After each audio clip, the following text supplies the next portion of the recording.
Hello, everyone. Economic Ninja here. I hope you're doing well. I have a story out of the Telegraph and a warning about a potential stock market crash that you need to think about as we're seeing these all-time highs, because all-time highs never mean future highs.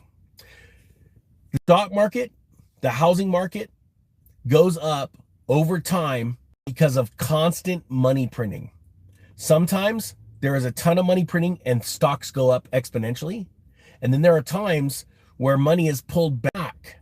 Banks lend less, the government spends less in recession cycles, and the stock market comes down.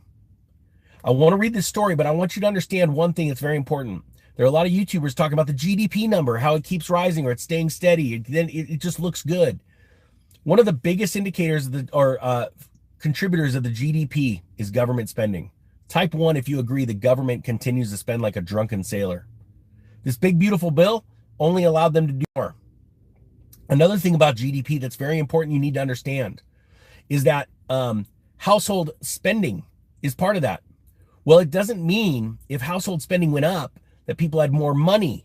It means that it could mean that, but in these times, if the cost of meat is more, groceries are more, electricity is more, they're spending more. That number goes up. GDP is to me, it's a false positive up in a lot of instances. And right now it's flashing red. And then this is the most important thing when we talk about stock market corrections. And we just came off of the greatest hoax and oops and goof ever. And that was the jobs number coming out and they're saying, hey, we pretty much screwed up for a lot. We overcounted by 1 million jobs, give or take a few. That is when the markets always start to turn, and they don't turn overnight, okay? And you know what happened? Right after that, a couple weeks later, after that horrible truth came out, the stock market still went up that day, and because traders have lost their minds. And I want you to understand, most institutional traders, Warren Buffett, they're all completely out. The C-suite execs, they are out of the stock market. Who is left is you. And let me ask you this. No, I don't need to ask you this. This is the facts. Most people, when I say it's you in the stock market, it doesn't mean that you're a stock trader or an avid investor. But if you have a retirement, that money, that's your money being put into the stock market. Okay? All of the wealthy people are out. Congress people are out. They're all out. I'm out. I've got a lot of crypto. Crypto's starting to, crypto's still going to get hit during a stock market crash, but I highly suggest people learn about it. I'll put a link to the Bitcoin XRP 101 course down below if you want that. But my point being is that you have to understand that this is when we hear frothy, think low volume. Okay? When they talk about froth, which here we go. This is out of the Telegraph. A stock market crash may be just around the corner. We're in the early days of the final frothy stage of a bull market, meaning stocks are going up in value, but volume is diminishing because of the smart people. Smart money is now out. Okay, so the only volume left is pension funds and retail traders. It says a long shadow hung over this week's meeting of the Federal Reserve. In September of 1998, the U.S. central bank made another important interest rate decision. Also 16 years ago, into a long bull market. Everyone knows about that one.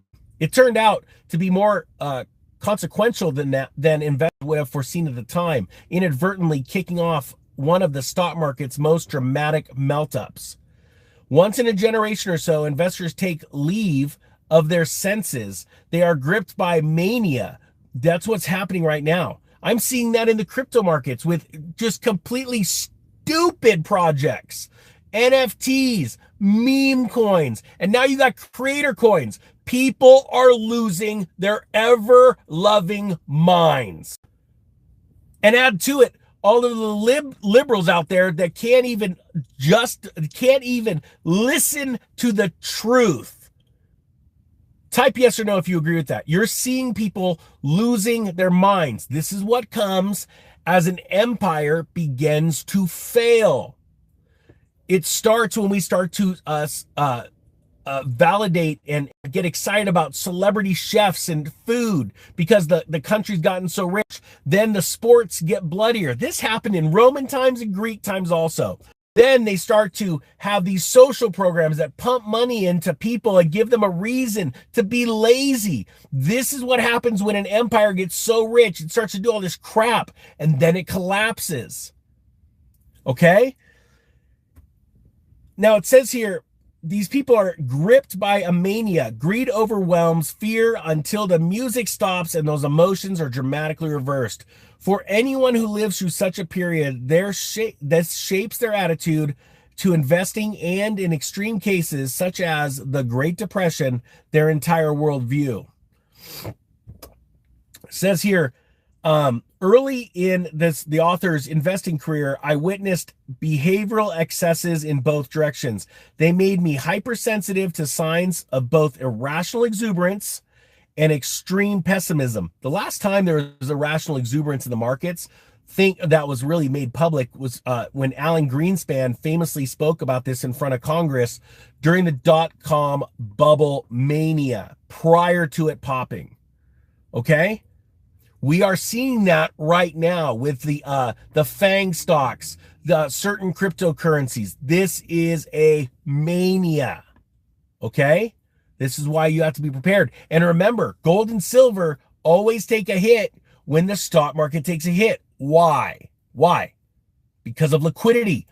It doesn't matter how much liquidity is in the silver market, the gold market, it takes a hit because they're grabbing for liquidity because these funds are leveraging your money, or the margin accounts are getting called, margin calls, and they have to go get money somewhere, so they go and grab it from these other accounts. Okay? So you have more sellers than buyers. This is why you want complete diversification. And this is what most of the people on YouTube, Facebook, X that are these gold and silver or crypto-centric people hate hearing. Cash is king during a crash. Do me a favor.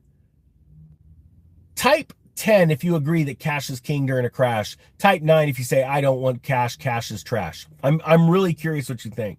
Because what you have to understand... Oh man, I gotta go soon. I got a jam.